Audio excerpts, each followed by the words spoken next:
En fait, il y avait plusieurs options qui s'offraient à nous après la perte de notre fils. C'était soit on créait une fondation pour le syndrome qu'il avait, et donc là, on pouvait aider peut-être 4 personnes en Belgique, 10 en France, mais on s'est dit l'impact est quand même très limité. Soit on essayait de comprendre de manière beaucoup plus large quels étaient les besoins de la recherche, et on développait un projet avec beaucoup plus d'impact qui pourrait aider beaucoup plus de personnes, et donc c'est le choix qu'on a fait. Donc on a eu beaucoup d'échanges avec les différents centres belges, parce qu'il faut comprendre qu'en Belgique, il y a 8 centres de recherche en génétique. On a eu beaucoup d'échanges avec l'Institut Imagine, on a rencontré beaucoup de médecins, beaucoup de chercheurs, et sur base de tous les échanges et de tout ce qu'on a compris, on s'est dit que le plus judicieux, c'était de monter un projet qui fédère et qui rassemble, pour que tous ces gens qui se connaissent mais qui travaillent pas, comme je le disais tout à l'heure, toujours ensemble, puissent collaborer, reçoivent des financements qui leur permettent de se déployer et de travailler à plusieurs pour aller beaucoup plus loin. C'est une capacité chez GBL assez forte qu'on a, c'est qu'on a la capacité de soutenir des sociétés ou des projets qui sont en train de naître, en train de se développer. Et le projet qui était soutenu par Hortense et son mari, à la fois nous ont naturellement fort touchés parce que c'est un projet humain qui portait et qui les a affectés à titre personnel. Et on a pu voir également dans le projet qu'il y a une véritable organisation derrière ce projet. Donc il y a une gouvernance qui est en place, il y a un objectif qui est en place, il y a des moyens qui ont été mis en place et il y a un reporting assez précis qui était en place. Donc on a eu un soutien vraiment unanime du comité mécénat de GBL de les aider au tout départ. Ils ne se seraient peut-être jamais croisés, et pourtant. D'un côté, des entrepreneurs, des dirigeants, des familles, décidés à donner plus de sens à leur réussite. De l'autre, des femmes et des hommes qui portent des projets d'intérêt général avec conviction et passion. C'est de leur rencontre que naît Voices for Philanthropy. Un podcast qui explore la philanthropie au-delà des chiffres et des apparences. Où l'on découvre des motivations profondes, des doutes parfois, et des instants de bascule. Des rencontres transformatrices. Un podcast porté par Rothschild & Co. Bonjour et bienvenue dans Voices for Philanthropy. Je suis Anne-Sophie Méhoud, partenaire du groupe Rothschild & Co. et directrice générale de la banque privée en Belgique. Dans Voices for Philanthropy, on parle souvent de chiffres, de stratégie, d'impact. Mais derrière la philanthropie, il y a avant tout des histoires humaines, des rencontres. Aujourd'hui, nous allons parler de recherche, de maladies rares et d'entreprises engagées. Merci Hortense de Castres, merci Priscilla Matters d'être là aujourd'hui. Alors je vais d'abord présenter Hortense, qui est diplômée de l'EDEC à Lille, passionnée de nutrition, maman de 4 enfants. Hortense a travaillé d'abord dans plusieurs entreprises de restauration commerciale à Paris, à Londres, avant de partir au Maroc, où elle a développé un projet agricole et touristique. Hortense est rentrée en Europe fin 2017 et a créé NOC, avec un producteur belge pour valoriser les productions de noix. Mais ce n'est pas le sujet qu'on va évoquer aujourd'hui. Hortense est en outre la fondatrice de Généope, une association dédiée à l'accélération de la recherche sur les maladies génétiques rares. L'engagement d'Hortense est né d'une histoire personnelle, confrontée très tôt aux limites de la recherche, à la lenteur des diagnostics et au sentiment d'isolement que connaissent malheureusement de nombreuses familles touchées par les maladies rares. Avec Généope, Hortense a fait le choix de transformer une épreuve familiale en action collective, en créant un pont entre les familles, les chercheurs et aussi les financeurs. Son approche repose sur une conviction forte. La philanthropie peut jouer un rôle décisif pour accélérer la recherche, là où les financements publics ne suffisent malheureusement pas toujours. J'ai aussi le plaisir d'accueillir Priscilla Matters. Priscilla Matters est Chief Legal Officer et secrétaire générale du groupe GBL. GBL est une société de portefeuille cotée en bourse depuis plus de 70 ans, je crois, en Belgique. C'est un investisseur de premier plan en Europe qui privilégie la création de valeur à long terme, mais en s'appuyant sur une base actionnariale familiale. Le portefeuille d'investissement de GBL représente une valeur de 14 milliards d'euros. Les valeurs familiales sont totalement incarnées, fondamentales au sein de GBL, et c'est ainsi que la philanthropie s'inscrit dans cet ADN. Au sein du groupe GBL, Priscilla structure, pilote, mais également incarne cet engagement philanthropique, en lien étroit avec les équipes internes et les associations partenaires. À la croisée des enjeux humains, stratégiques, opérationnels, Priscilla travaille à faire de la philanthropie un véritable levier d'engagement collectif. C'est un moyen de fédérer ses collaborateurs autour de causes utiles, concrètes et porteuses de sens, tout en apportant un soutien structuré et durable à des associations, à celles qu'elle accompagne. Dans cet épisode, nous allons comprendre pourquoi Généope est née, comment ces deux trajectoires se sont croisées et comment, très concrètement, la philanthropie peut devenir un levier puissant pour la recherche et pour l'entreprise qui en soutient la cause. Je vais commencer par toi, Hortense. Est-ce que tu pourrais nous présenter Genehope? Dans quelles conditions tu l'as créé et quels sont ses objectifs? Bonjour Anne-Sophie, merci de nous accueillir aujourd'hui. Genehope a été créé il y a bientôt 2 ans. On l'a lancé en fin février 2024 avec mon mari. Et donc, c'est un fonds qui finance la recherche sur les maladies génétiques, rares ou non. Pourquoi on l'a créé en février 24, fin février? Parce que c'est le 28 février de chaque année, c'est la journée des maladies rares. Donc, pour nous, ça avait du sens de lancer ce projet à ce moment-là. Et donc, l'objectif, c'est de financer cette recherche pour améliorer plusieurs choses, à la fois les diagnostics des maladies, la prise en charge et apporter aussi aux malades un espoir de traitement et de prise en charge et parfois même de guérison. Il faut savoir qu'il y a plus de 8000 maladies génétiques qui existent. Beaucoup sont rares, donc difficiles à identifier, difficiles à prendre en charge. Il y a ce qu'on appelle l'errance diagnostique qui dure en moyenne 2 ans et demi. Donc en fait, c'est le temps le temps entre le moment où on décèle que vous avez quelque chose, un problème, et puis le moment où on arrive à mettre un mot sur la maladie. Et il y a des patients qui restent toute une vie aussi sans diagnostic. C'est des maladies qui sont complexes et sur lesquelles il y a encore beaucoup de choses à faire et à découvrir. Et donc voilà, notre souhait, c'était de financer la recherche pour aider toutes ces familles. Et alors, pourquoi est-ce que tu as créé Genehope? Qu'est-ce qui a été le déclic? Le déclic, c'est la perte de notre second fils qui était atteint d'une maladie génétique. Alors, dans notre histoire, on a eu beaucoup de chance parce que nous, on a eu un diagnostic très rapide. En 2 mois et demi, on a su ce qu'il avait. On avait un nom pour le syndrome dont il était atteint. On a été suivi par des médecins en Belgique, puisque habitant en Belgique, avec un mari belge, on a été suivi par un des centres de recherche en génétique belge. Et puis, comme j'étais française, il fallait quand même que j'aille demander un avis de l'autre côté. Et du coup, on a été aussi suivis par l'Institut Imagine. Donc nous, ça nous a permis d'avoir 2 avis, d'avoir, finalement pas 2 avis, en fait le même avis, mais d'avoir des médecins qui travaillent ensemble. Donc l'Institut Imagine, c'est le plus grand centre de recherche en génétique en Europe, qui est basé à Paris, à côté de l'hôpital Necker.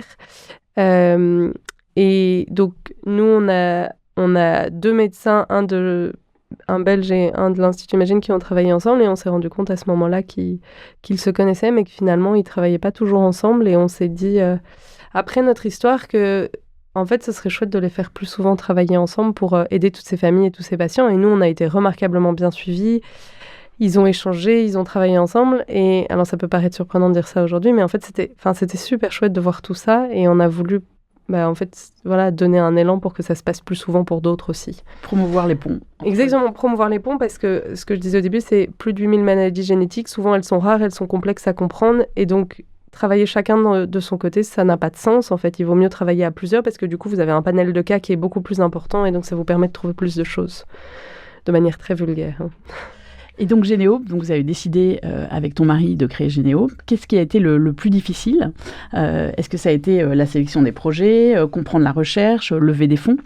Alors, on a travaillé pendant 2 ans avant de lancer le fonds. Ce qui a été le plus difficile, c'est de comprendre quels étaient les besoins, parce que en fait, il y avait plusieurs options qui s'offraient à nous après la perte de notre fils. C'était soit on crée une fondation pour le syndrome qu'il avait, et donc là, on pouvait aider peut-être 4 personnes en Belgique, 10 en France, mais on s'est dit l'impact est quand même très limité. Soit on essayait de comprendre de manière beaucoup plus large quels étaient les besoins de la recherche, et on développait un projet avec beaucoup plus d'impact qui pourrait aider beaucoup plus de personnes. Et donc, c'est le choix qu'on a fait. Donc, on a eu beaucoup d'échanges avec les différents centres belges, parce qu'il faut comprendre qu'en Belgique, il y a 8 centres de recherche en génétique. On a eu beaucoup d'échanges avec l'Institut Imagine. On a rencontré beaucoup de médecins, beaucoup de chercheurs. Et sur base de tous les échanges et de tout ce qu'on a compris, on s'est dit que le plus judicieux, c'était de monter un projet qui fédère et qui rassemble pour que tous ces gens qui se connaissent mais qui ne travaillent pas, comme je le disais tout à l'heure, toujours ensemble, puissent collaborer, reçoivent des financements qui leur permettent de se déployer et de travailler à plusieurs pour aller beaucoup plus loin et de transformer cette recherche. Et alors, comment est-ce que vous sélectionnez les scientifiques auxquels vous avez donné les ressources financières pour faire de la recherche? Alors, on est organisé de la manière suivante. Donc d'abord, le fonds de Genehope, c'est un fonds qui est hébergé à la Fondation Roi-Baudouin. On a un comité de gestion avec des membres de la Fondation Roi-Baudouin qui assure la bonne gestion du fonds et des financements qui arrivent dessus. On a un comité de soutien qui va chercher les fonds. Et pour répondre à ta question, on a un comité scientifique qui est représenté par un membre de chacune des 8 universités belges et des 8 centres de génétique belges, des membres de l'Institut Imagine, et il est présidé par le professeur Corinne Antignac de l'Institut Imagine à Paris, et Anne de Pape, qui, elle, était l'ancienne rectrice de l'Université de Gand, et qui est une des plus grandes généticiennes belges, si ce n'est la plus grande. Et donc, ces chercheurs, en fait, lancent les appels à projets, donc c'est eux qui écrivent les textes. Les appels à projets sont publiés par la Fondation Roi-Baudouin. Et ensuite, pour sélectionner les projets, on reçoit les candidatures et c'est ces scientifiques qui font également appel à des externes, qui revoient les projets, qui évaluent les meilleurs, ceux qui ont le plus de potentiel d'impact grâce à ces financements. Et ensuite, ils choisissent. Et donc, nous, on n'a pas du tout nous, en tant que fondateurs, on n'a pas du tout de notre mot à dire dans le choix des projets. C'est vraiment les scientifiques qui font ça. Donc, si je comprends bien, vous mettez votre réseau au service de ces chercheurs pour lever de l'argent pour eux. Oui, nous, on s'occupe de la partie financière. Et exactement. Alors, peut-être peux-tu raconter comment vous mettez en place cette levée de fonds ?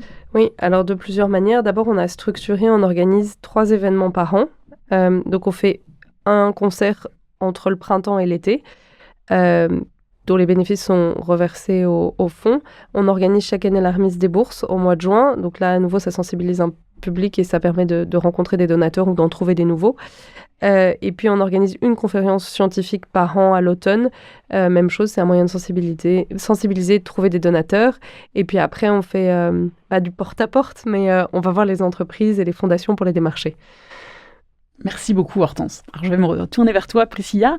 Toi, ton engagement philanthropique au sein de GBL, comment est-il né ? Qu'est-ce que ça implique concrètement pour les équipes en termes de leadership ? Est-ce que tu peux nous en dire plus ? Oui, bien sûr. Merci beaucoup déjà de m'accueillir. C'est gentil. Donc, la philanthropie chez GBL, c'est vraiment inhérent à notre ADN familial. Donc, comme tu le disais, GBL, c'est une société ancienne. On existe depuis 1902. On a la chance d'être contrôlé par 2 familles et cet ADN familial, on le retrouve dans toute l'organisation, déjà dans la manière dont on investit, mais également dans la manière dont on fonctionne. Et la philanthropie, c'est une conséquence tout à fait logique de cet engagement familial. Je suis rentrée dans la philanthropie de GBL juste avant le Covid, en 2019, en reprenant en charge la philanthropie et en repensant un peu la manière dont on le faisait, avec la volonté d'en faire vraiment un outil auquel tous les collaborateurs pouvaient participer. Donc on a mis en place, on a fait une analyse des secteurs dans lesquels on voulait intervenir, les pays dans lesquels on voulait intervenir, avec l'objectif vraiment d'être le plus impactant possible dans la démarche qui était la nôtre. Donc on a choisi 3 secteurs qui sont la santé, l'éducation et l'environnement. On a établi un comité de philanthropie qui est composé paritairement par des représentants de notre conseil d'administration et par des collaborateurs de GBL. Et on a vraiment repensé la manière de trouver les projets, d'accepter les projets, de les suivre. Donc ça a été une partie de mon travail en 2019, puis est arrivée la crise du Covid, où on a été énormément sollicité pour beaucoup de projets, et on a eu vraiment la capacité de venir en aide avec certains projets, dont notamment des hôpitaux, on est belge, donc des hôpitaux bruxellois qui avaient des besoins importants de financement pour faire face à l'afflux de malades, et ce qui nous a permis de les aider. Comment vous les avez aidés concrètement ? Sur quel projet ? Donc, on a principalement aidé l'hôpital Saint-Pierre à Bruxelles en leur faisant un don important assez rapidement, ce qui leur a permis de transformer certaines unités, notamment pédiatriques de l'hôpital, en zone de soins pour les patients atteints de Covid et notamment avec tous les besoins de respirateurs et autres qui étaient liés au virus. Alors, pour bien comprendre, parce que tu nous as dit que donc, la philanthropie était, si je comprends bien, totalement intégrée dans le business. Donc, vous n'avez pas créé de fondation, ce comité est interne, sont les collaborateurs qui décident, il y a la gouvernance de la philanthropie chez GBL. Oui, on a pris l'option de garder ça en interne chez nous, de ne pas l'externaliser par exemple dans une fondation qui peut vous donner un coup de main pour gérer ça. Donc les fonds sont gérés chez nous. On a un comité qui se réunit au minimum 4 fois par an. Et on a un mode de fonctionnement qui est en fait assez simple. Donc on fait de manière régulière des appels à projets au sein de nos collaborateurs. On a des collaborateurs qui ont pris en charge certains piliers d'investissement, mais piliers d'action dans lesquels notre philanthropie intervient. Donc, on a 3 personnes qui sont en charge de l'environnement, on a 4 personnes en charge de la santé, et on a un peu plus de personnes en charge de l'éducation. Et quand je dis des personnes, c'est des gens qui font partie de toutes les équipes de GBL. Donc, on a des gens qui font partie de l'équipe finance, des ressources humaines, de l'équipe d'investissement. Et ces gens-là sont vraiment en charge du pilier, c'est-à-dire qu'ils cherchent des projets, ils les présentent au comité, ils font le suivi du projet, et puis à un moment donné, quand ils estiment que le projet est suffisamment mature et qu'à ce moment-là, GBL doit sortir du projet, ils viennent également avec une recommandation dans ce sens-là. Donc c'est ce que tu m'expliquais, c'est que c'était aussi un levier de formation, notamment pour les jeunes générations qui travaillent chez GBL. Oui, c'est double en fait. Vis-à-vis de nos collaborateurs, je trouve que c'est double. Ça crée à la fois un sentiment d'appartenance important à l'organisation. Ça donne aussi, je pense, vraiment un sentiment de fierté de travailler chez GBL parce qu'on est fiers de pouvoir accompagner des projets philanthropiques et pouvoir aider des gens de la société civile qui se trouvent autour de GBL. Donc je ne l'ai pas mentionné, mais on essaie vraiment d'agir en Belgique et à Bruxelles principalement, qui est vraiment notre pied-à-terre principal.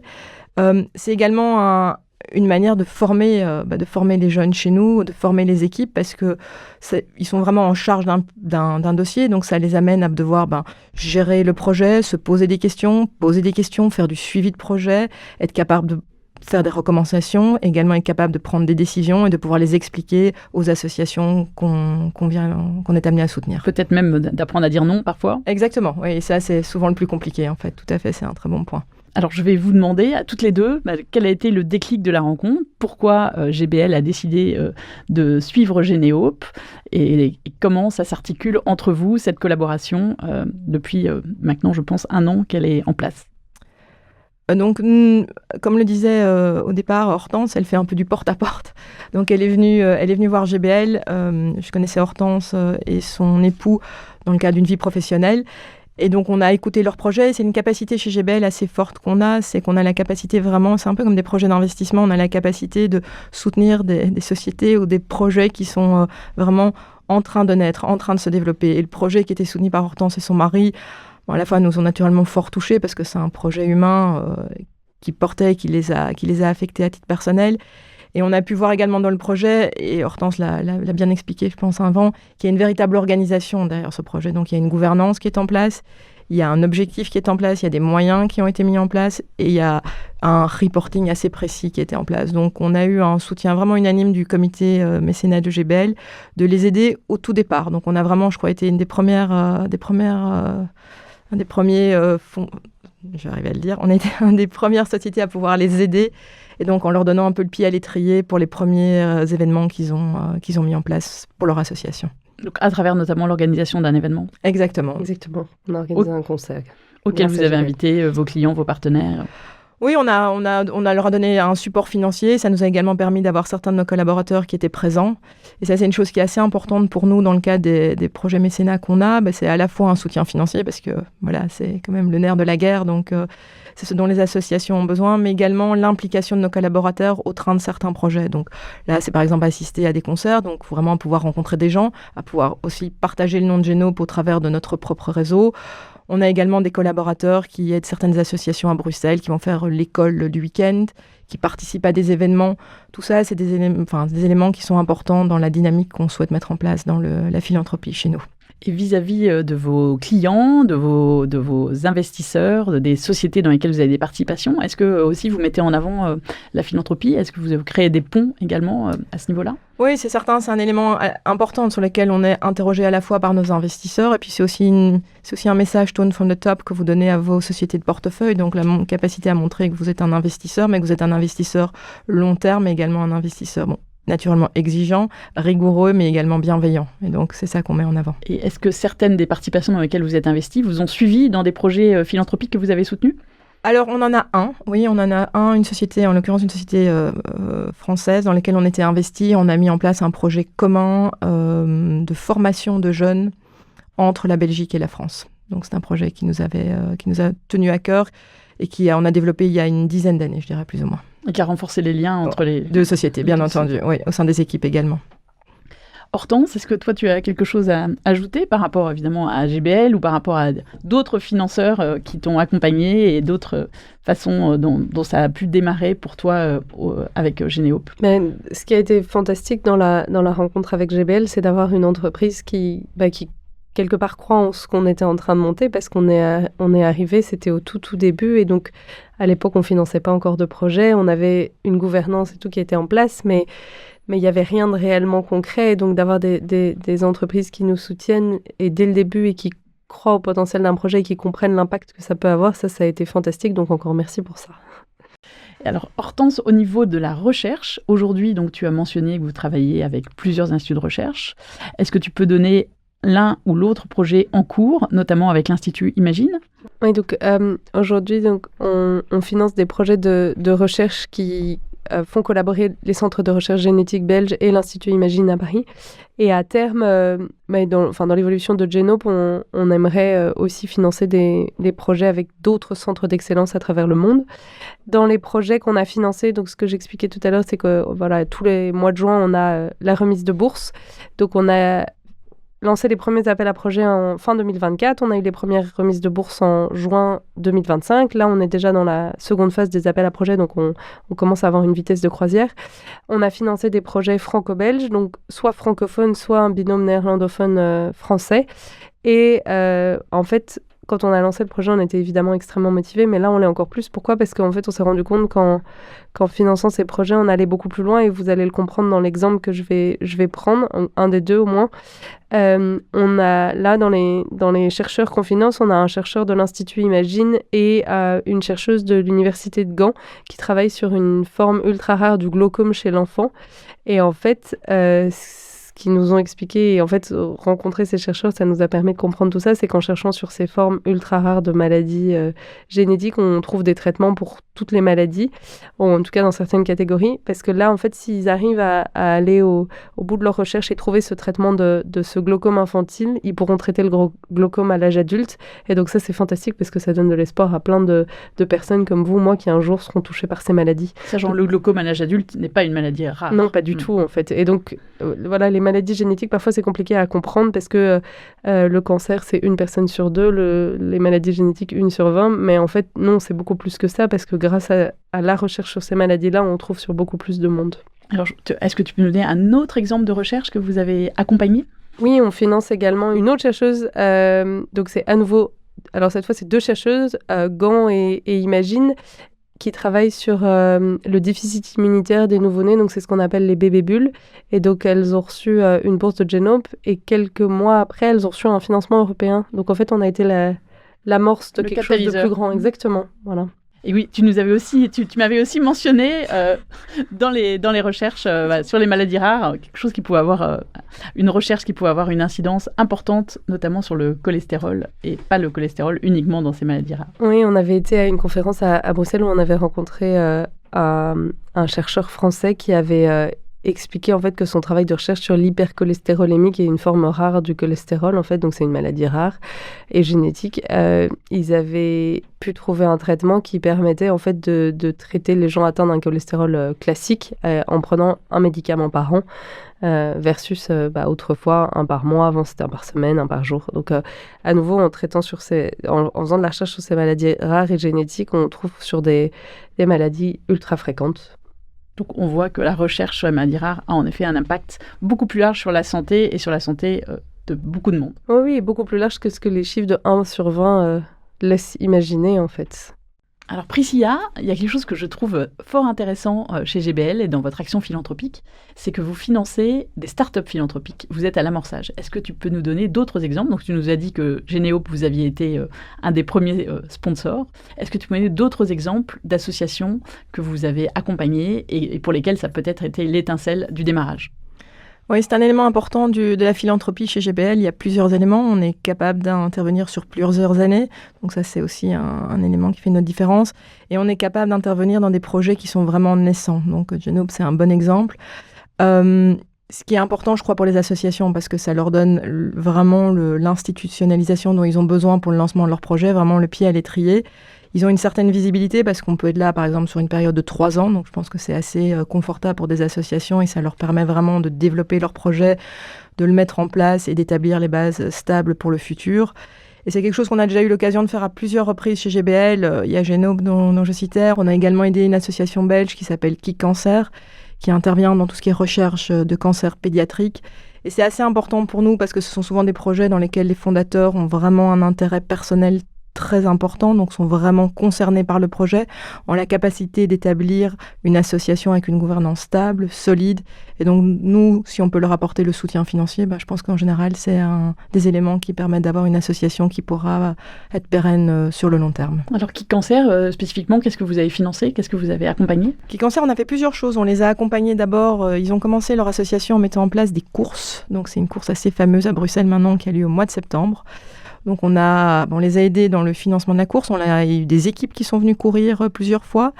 On les a également aidés dans la mise en place d'une mallette qui est donnée à chaque parent qui apprend que son enfant est malade. Dans tous les hôpitaux belges, maintenant, les parents reçoivent une mallette dans laquelle vous avez un kit qui comprend différents éléments, des éléments pour les enfants quand ils ont des séjours très longs dans les hôpitaux, donc ça leur permet de faire des jeux, d'avoir des dessins, mais également des éléments pour les parents. Et on s'est rendu compte, ça a été vraiment intéressant de discuter avec les équipes de Qui Cancer, que quand un parent apprend que son enfant est malade, c'est comme un tsunami qui vous arrive dessus.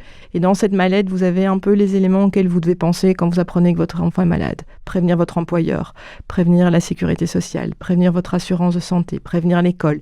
Tous des éléments, quand vous êtes dans cette tourbillon de maladies, vous avez tendance à oublier. Et donc, c'est une mallette qu'on a financée en Belgique, qui est produite en plusieurs langues pour que tous les parents qui apprennent ça puissent y avoir accès. Et donc c'est vraiment ce type de projet-là qu'on aime faire, parce que des projets qu'on comprend bien, qui sont très impactants. Très concrets. Et qui sont très concrets, en fait, exactement. Parfait. C'est très intéressant de voir que GBL, en effet, est un incubateur au niveau philanthropique. Merci Priscilla. Avec plaisir. Ce que raconte votre rencontre, c'est que la philanthropie est un véritable levier, à la fois pour l'entreprise, mais aussi pour la cause qu'elle soutient et donc pour la recherche. Donc merci Hortense de Castres, merci Priscilla Matters, merci pour votre engagement et pour ce témoignage très inspirant. Et merci à vous tous et à très bientôt dans le prochain épisode de Voices for Philanthropy.